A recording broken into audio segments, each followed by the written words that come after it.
around the 5-door Thar has been incredible.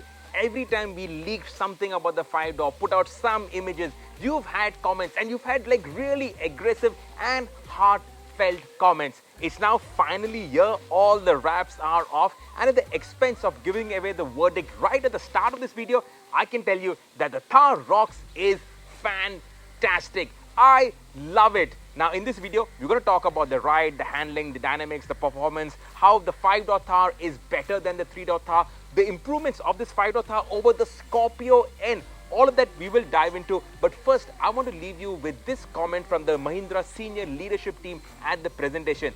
And they want the Thar to be India's #1 SUV in the above 12.5 lakh category. Now, remember the Thar, we've always talked about it as a niche lifestyle vehicle. Mahindra no longer want to play that game. Using the 3-door and the 5-door Thar, they want this to really sell, take them to the #1 position in that above 12.5 lakh category. And for all of you out there who've been screaming about monocoque SUVs not being SUVs, now's the time where you put your money where your mouths are, because this is going to get mainstream. A proper body on frame SUV with true genes and DNA is pushing to be India's #1 SUV in the above 12.5 lakh category.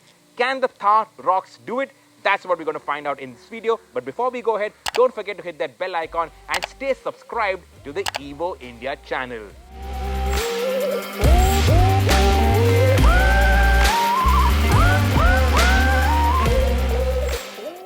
A quick styling walkthrough on the 5-door Thar Roxx. So you now get LED lights with the C-shaped LED DRLs on the wings. These are the indicators. These used to be the LED DRLs on the 3-door Thar. The grille, they're calling it the 6-pack grille. So you got to hit the gym now. The bumper has been taken from the 3-door Thar, but it now has this dual tone effect going on. The body panels look the same but are all new. If you look closely, the body is a little curved in, and as it goes down, it moves out to fit over the wider frame, which is now 1580 mm, an increase of 60 millimeters. In case you're wondering, none of the body panels of the Thar Roxx will fit on the Thar 3-door. Even the front doors have different mounting points with a different axis of inclination, making it much easier to open and close along with a better door shut. The panels, including the bonnet, have also been stiffened to give better NVH characteristics. The wheels upsized to 19 inches. You continue to get running boards, and that makes ingress, egress easier. And you get a grab handle on the A-pillar, so it's easy to get in and out of the Thar Roxx. The ground clearance, again, solid, like what you need with a proper SUV. Hidden door handles for the rear seat. The door opens 90 degrees to aid ingress, egress. Again, you have a grab handle. Use the side step and climb in. You also get plenty of headroom. We will do a walk on the inside as well. Nice quality door shut. This line in the C-pillar, well, that has evoked a lot of opinion. But when you look at it after a while, you get used to it. You have your Easter eggs on the glass. The fuel filler lid, now that has a remote opening, which is good. LED tail lamps, lot of our luggage in here, but a good boot, some 650 liters of boot space. So overall, the design, it harks instantly back to the 3-door Thar, but obviously with small improvements. And of course, this color, there's some nice new colors. This, it's not called Nardo Grey because only the Volkswagen group can use Nardo Grey. So Mahindra are calling it Battleship Grey. And I think it looks damn cool. What do you think of the styling of the 5-door Thar Roxx? What do you think of the 6-pack grille? Let us know in the comments.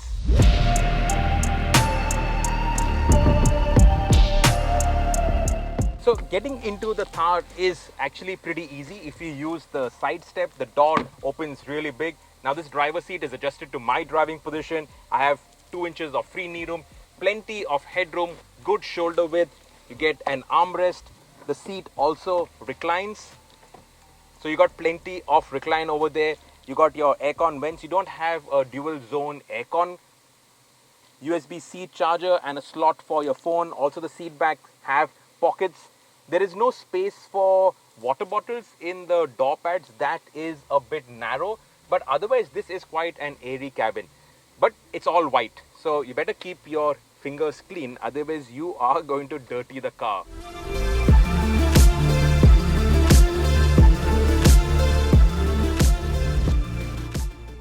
To drive, the Thar feels familiarly like a Thar, and I say that in the best possible manner. Now, a lot of the components have been taken from the Scorpio N, so it's obvious to assume that this would feel like a Scorpio N to drive. But I've spent tons of time in the three-door Thar, and behind the wheel, as soon as you get going, it does have that impression of being like a Thar. Now, Velu and his team, they've talked about the ride comfort improvements and how they've improved it over the three-door Thar. And I have to tell you, this is maybe twice as good, even thrice as good as the three-door Thar in terms of the ride comfort. You see these potholes, you go into it and you barely feel them. But you do feel them. Now, that inherent body on frame characteristic where there's that slight jiggle when you go over little bumpy roads, that is still there on the five-door Thar. So like in the Scorpio, when we first rode, we said that it's near impossible to make out that this is a body on frame and the differences between a body on frame and a monocoque. The Scorpio N was such a big jump in terms of its ride comfort. But with the five-door Thar, there's no mistaking that this is a body on frame. It is a very, very good body on frame where things have been sorted out to a massive degree. But it is still a body on frame. So that legacy jiggle that they used to say when they were talking about the three-door Thar, that is still there. But the big difference is the steering. This is now the electric power steering. Obviously, this has been taken from the Scorpio. They've also positioned the steering slightly different compared to the three-door Thar, and it makes this so much easier to drive than the three-door Thar. This is fingertip light. Now, on the Scorpio N and even on the XUV 700, I did criticize the steering weighting. I did say that it was a bit too light. That criticism continues with the Thar Roxx. This is a bit too light, but on an everyday driving basis, I'm telling you, this makes so much difference. It just makes this so much easier to drive than the three-door Thar. And that's the push towards making this a more mass market SUV. Mahindra no longer wants the Thar to be niche. And things like this, the ease of driving, it definitely does make a big difference. R. Velusamy, Chief of Global Product Development, points out that the driving characteristics of the Scorpio N and the Thar Roxx are different because the architecture of the two are very different. Now, if you notice over that slightly bumpy patch over there, I did feel it. I did move around also a bit, so you can feel bumps in the road. This is not like a monocoque SUV where you really flatten everything. Velu, in his presentation, he did show a ton of charts. One of the charts was on ride comfort. I think one of the models they referred to was the Tata Harrier. But the Harrier, because of the monocoque, it rides better than the Thar Roxx, especially at these speeds. I'm doing 60 kilometers per hour, regular cruising speeds, and you can feel these slight little bumps, and you can feel it. So there's no getting away from the fact that you can feel it, but it does not feel uncomfortable. Velusamy insists that on the comfort track of the Mahindra SUV Proving Ground, the Thar Roxx delivered better results on ride comfort than the Scorpio N. So, we will have to reserve our final verdict until we drive both these ladder frame SUVs back to back. In terms of the platform, this Mahindra are calling a brand new platform. Well, this is obviously adapted from what they had earlier, but the wheelbase is not shared with any other Mahindras. So this is 400 mm longer in terms of wheelbase compared to the three-door Thar, and it is also 100 mm longer in the wheelbase compared to the Scorpio N. So this has been stretched out, and of course they have put in tons of work into improving the torsional rigidity, the bending stiffness, and also reduce weight. So the weight, they say that this is 18% lower than the class benchmarks.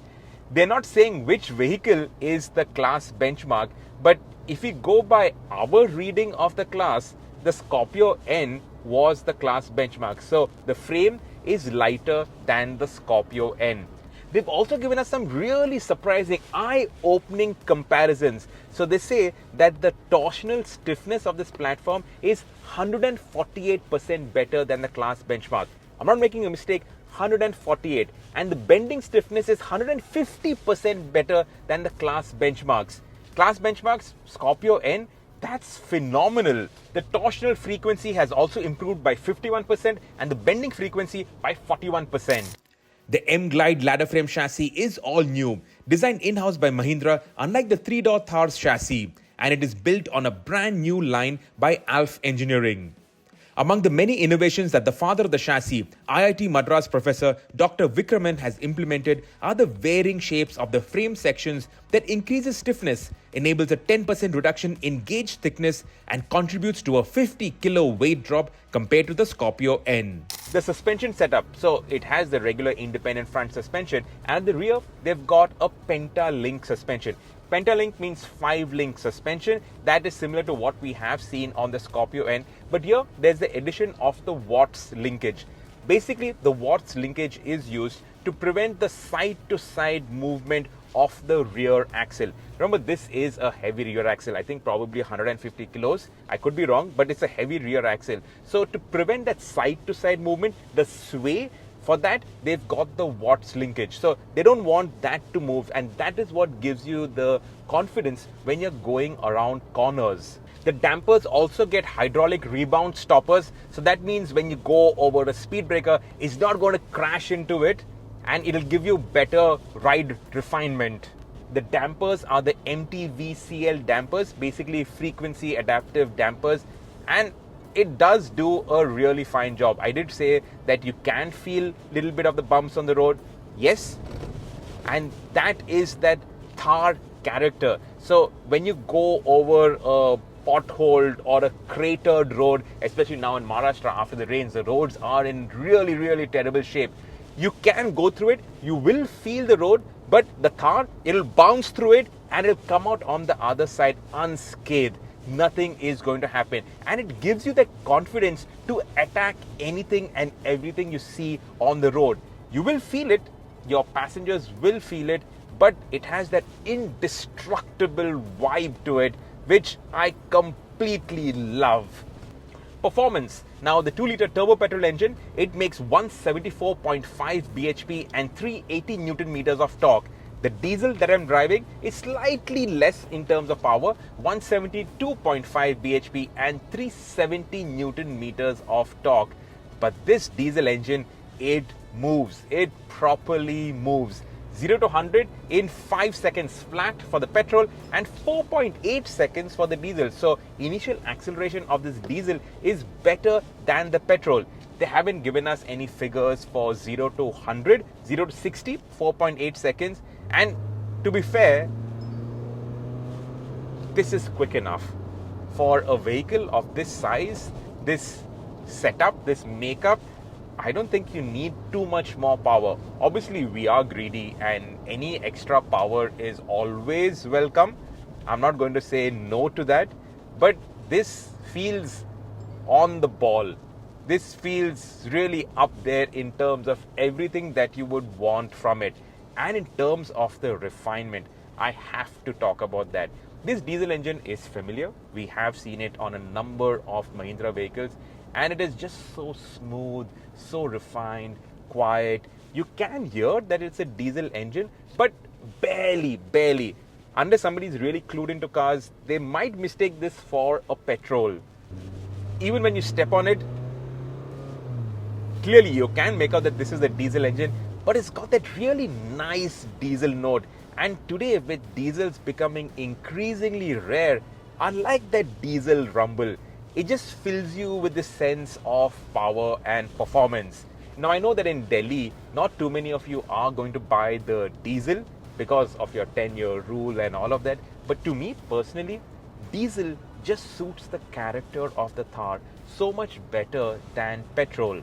I really like this motor, and it's mated to the ASIN 6-speed automatic gearbox, which makes driving really stress-free, really comfortable. I need to make a quick overtake now. Step on it.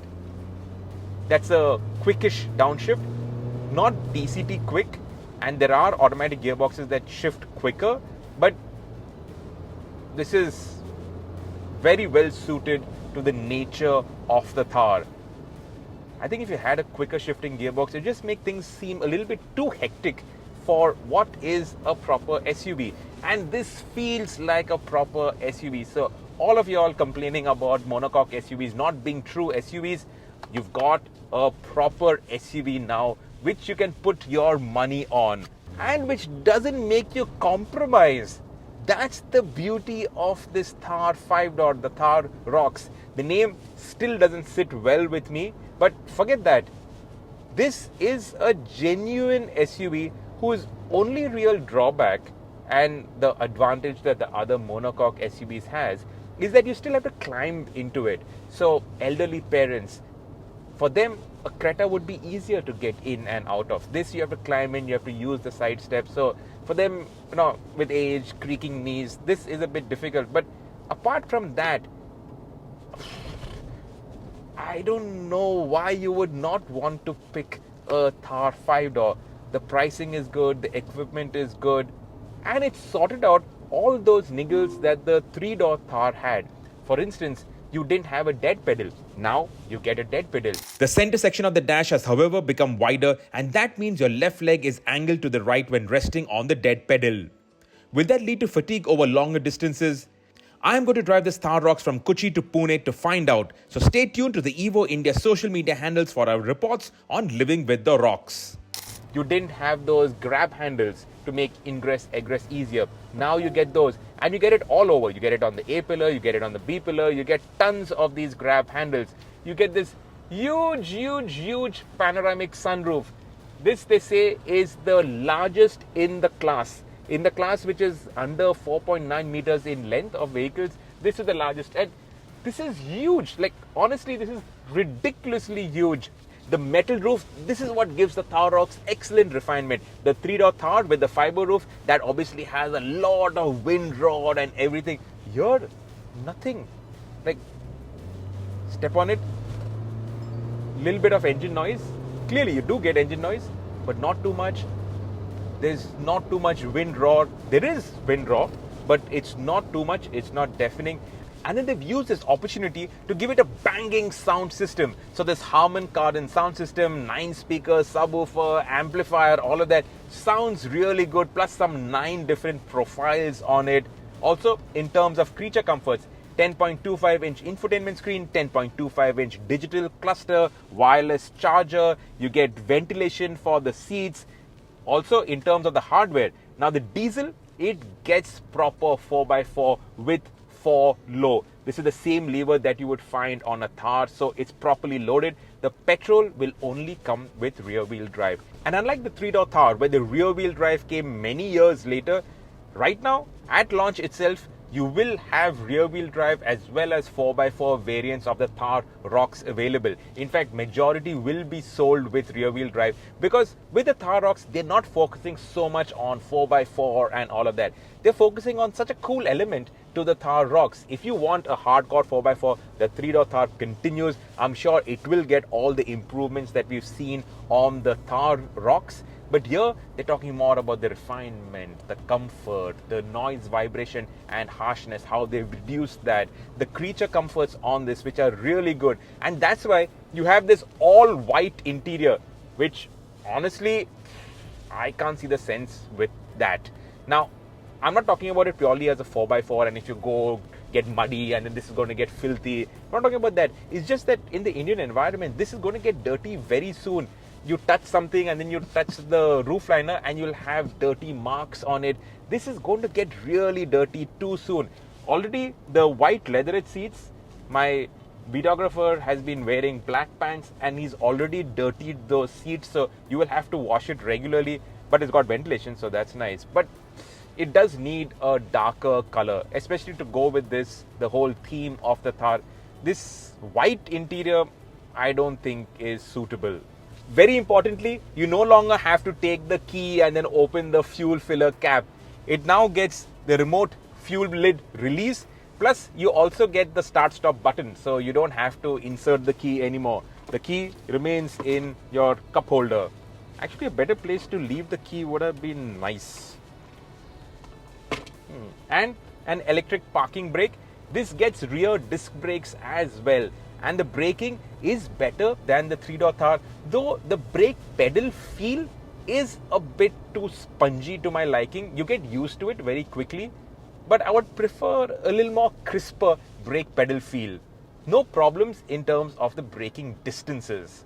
Continuing with the hardware, the 4x4, which is only available with the diesel, gets an electronic locking rear differential.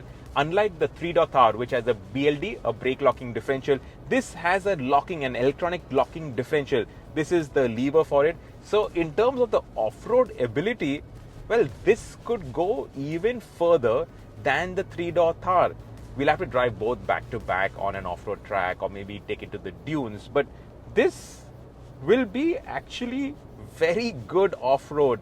It also gets 19-inch wheels. As standard, it also gets this aggressive looking 80 tires, which, now that's one thing. You will get a little bit more road noise on the Thar Roxx compared to the Scorpio, because the Scorpio gets normal highway tires. So that's one difference.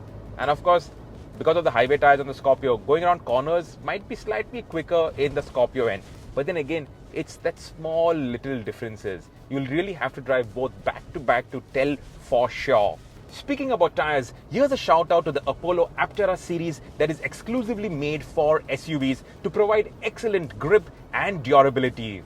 For most use case scenarios in India, we found the Apollo Aptera HT range to offer superior grip and comfort, and for on-road applications, they work really well.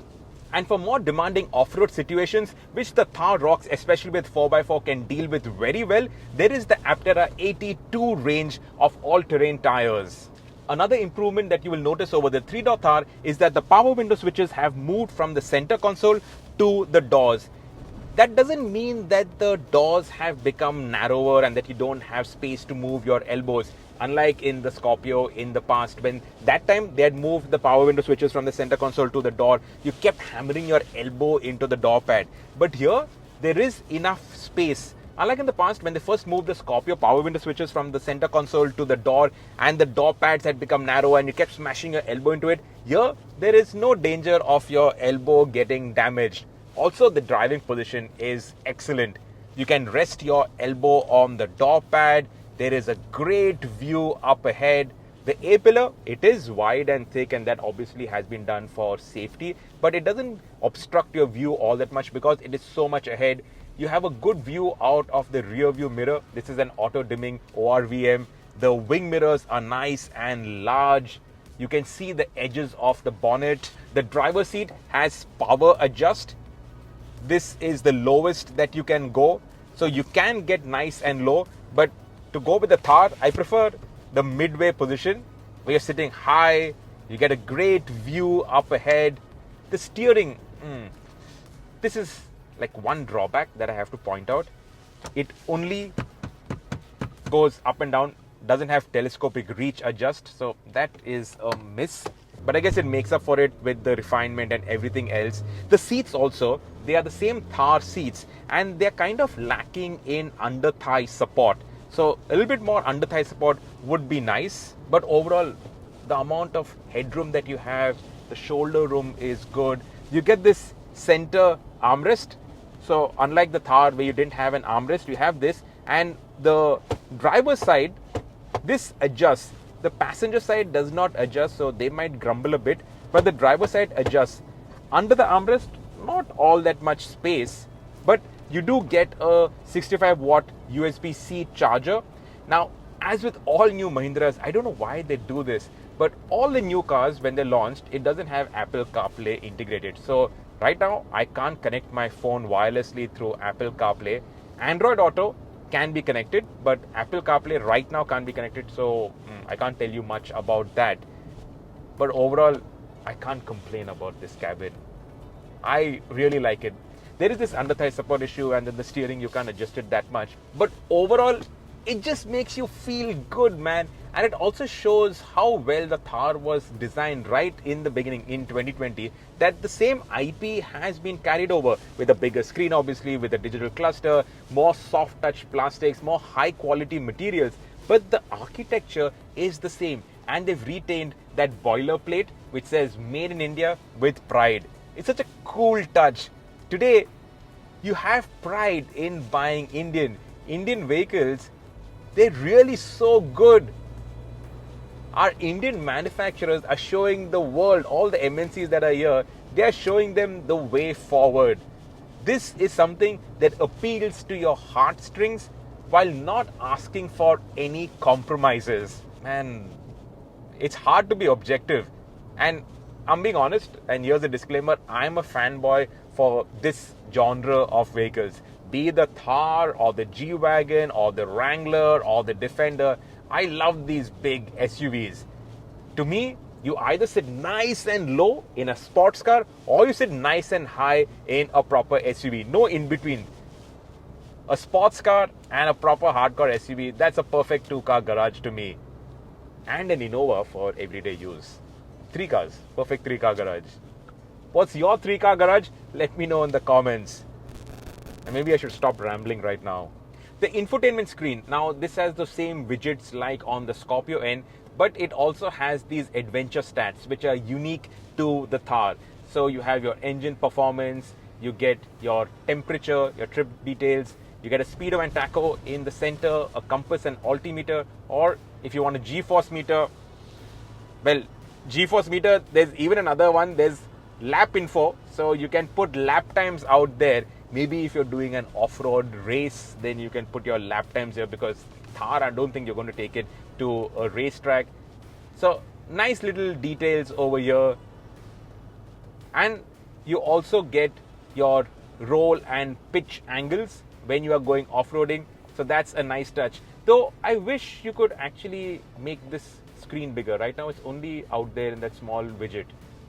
Unless there's something I'm doing wrong, but I'm tapping it and it's not becoming bigger. So that's it, that's the size. You can also have your tire direction, so that's also a nice touch. So overall, it gets everything that you would want. I'm thinking maybe massagers you would want extra, but I don't know. I can't think of anything that is missing on the interior of the Thar Roxx. Have I missed out on anything? Let me know in the comments. I must point out that the Thar Roxx also gets level 2 ADAS. Just think about it. The XUV700, that was what, 3 years ago? So 2020 Thar, 2021 was the XUV700.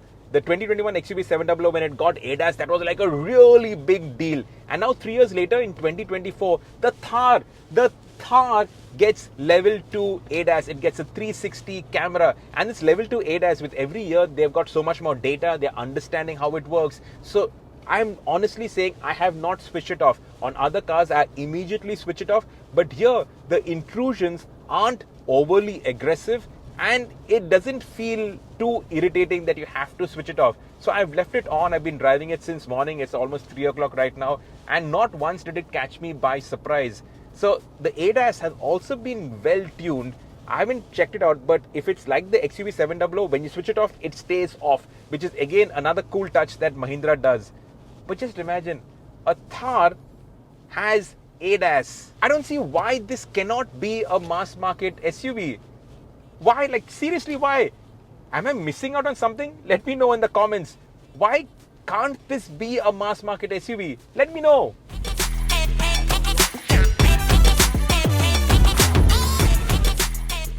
And finally, the all-important question of prices. The Thar Roxx, the range starts at 13 lakh rupees for the petrol and 14 lakh rupees for the diesel. Now, this is the base MX-1 version. But in terms of the loading, it is not like completely stripped down. It does have a decent amount of equipment, but of course, not as much as the AX7L automatic 4x4 that we are testing. And prices of that haven't been announced. So Mahindra have only announced prices for select variants. This one, now assume an automatic, it would probably be a lakh and a half more. 4x4, another lakh rupees. So the AX7L fully loaded with the 4x4 and automatic with the diesel engine would probably cost you between 21 to 22 lakh rupees. which is excellent value for money for the features, for the space, for the practicality that it offers. Plus, there's this cool quotient of the Thar. The Thar has always tugged at the heartstrings. It has always been a cool purchase. With the 5-door Roxx, you don't have any of the compromises that prevented you from probably looking at the 3-door Thar. This can be your daily driver, this can be your weekend fun car, this can be the cool car that you rock up to the club with and your friends and all that, everybody notices it. This is the only car that you actually need. I absolutely love it, and Mahindra's ambition to be the #1 player in that above 12.5 category, for the Thar to be the best seller in the above 12.5 category, I think it is spot on. I think this one will definitely rock it. This you will see tons of on the road. This can be your daily driver. This can be your weekend fun car. This can be the car that you rock up to the club with and everybody notices you. This is the only car that you actually need, and Mahindra's ambition for the Thar to be the #1 player in that above 12.5 category, I think it is spot on. The Thar with the 3-door and the 5-door put together will no longer be niche. This will be a mainstream product, and I think this one is definitely going to rock it.